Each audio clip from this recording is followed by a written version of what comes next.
We're in the Bayside suburb of Frankston, one of 4 so-called sandbelt seats that will be critical to who wins on Saturday. The polls are saying Labor, the government says it's a lot closer in marginal seats like this one. They would hope so. If Denis and Napthine's coalition loses, it'll be the first time since 1955 that a first-term government has been ditched. So what do the people of Frankston think about it all? Let's go and find out. Do you think Labor's going to win? Why do you think that? The ambulance, for one. I think, 24 minutes or 23 minutes, I believe, wait time on ambulance. I think that's not good enough. So many jobs are going. Why? In Victoria, I want to know why there's so many jobs going. Doesn't matter if it's Labor or Liberal. What are we going to do about it? Especially the kids. The Labor Party will get in, and I don't believe they have good economic management. They'll promise a lot, and in 3 to 6 years' time, it'll cost a lot. What are the issues that matter to you most? Well, the hospitals. This AMBO thing's gone on too long. They should have paid them off what they want. They deserve it. They work hard. They get abused on the job. So, yeah, give them their money. They deserve every cent they get. They're just trying to find the vote-catching things that people will think, well, that's why I'm going to vote for you, because you're either going to get rid of the new free, the tunnel, or you're going to build TAFEs or whatever. So they're just grabbing at straws to try and win votes. They cut hospitals, they cut schools, they cut everything. Why? Before, they promise everything. After, the next day, everything is turned around. This is a ministerial announcement that we are going to get a transit interchange, some commercial opportunities, some high-rise here, a better transit interchange that links the buses with the trains. Fantastic stuff. Now, you'll see the date on this particular announcement. It's the 3rd of September 1975. What's happening here is politicians are making promises.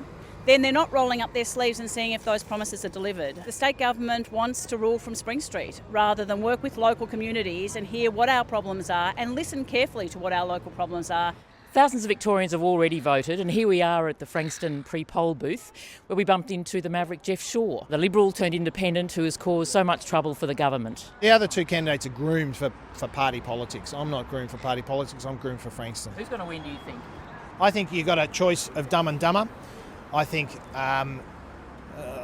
the Victorian public are starved of leadership. Hi, I'm Dan Andrews. My daughter Grace asked me why I'm in politics. No one would describe either of them as charismatic, but do we really want charismatic leaders? I think the campaign has reflected what state government is all about these days, and that's the delivery of services. And it's a bit hard to make that stuff exciting. To me, this election's all about Melbourne's soaring population. The city's going to be home to about 8 million people by mid-century. Manufacturing's in decline, youth unemployment here and in the regions is soaring. Then there's how to get all these new people around. Do we need a big east-west link road project, or do we want to go for mass public transport, or do we need both? And there's health, particularly a bitter dispute for 2 years between the government and ambulance workers. And with all these new people, they all have kids, and that means they all need schools. Where are you going?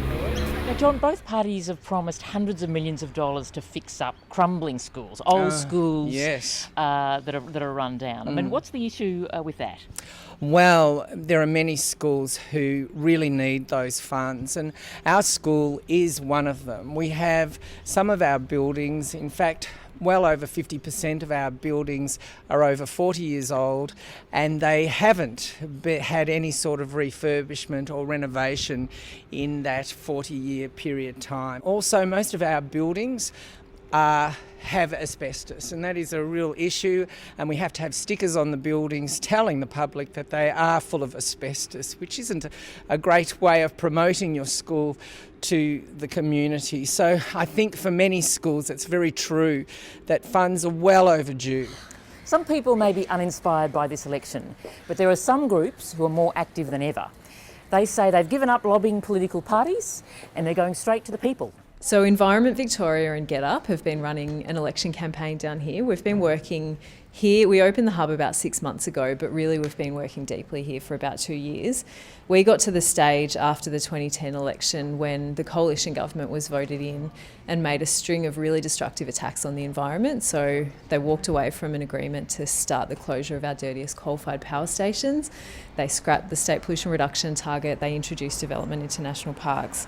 We knew that we needed to change our strategy. The government had shut their doors to us. So we started to look to the community. We have been working in 4 target electorates, marginal seats, super marginal. Some of these areas it'll take 105, 140 votes to change the outcome. So when we go door to door, we knock on people's doors and ask them to sign this pledge. This asks them, are there any issues that they care about on the environment? Then we take these issues back to the candidates and sitting members. How do you know those people weren't already greenies anyway before they signed the pledge? We're not doing this in the inner city. We're doing these in areas that environment groups traditionally don't work in, and we're talking to people who are not like us, who don't traditionally care about these issues, who politicians tell us don't care, but we're finding the exact opposite. Australians have always had a healthy scepticism about politics and politicians, and that's not in itself a bad thing.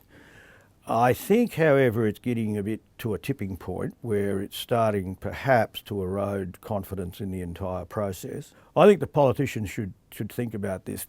They're all too keen to criticise each other on trivial stuff. Now, they think they're making a smart partisan point about that, but what the message comes across to people is that politicians do that. The major parties aren't really all that far apart on many of the issues. Both of them are promising billions of dollars in new schools, hospital upgrades and transport. What we found in Frankston today was that so few people expect any of these promises to be kept. There's such deep disengagement with politics in Victoria. So whoever wins on Saturday, it seems neither party is willing to address that.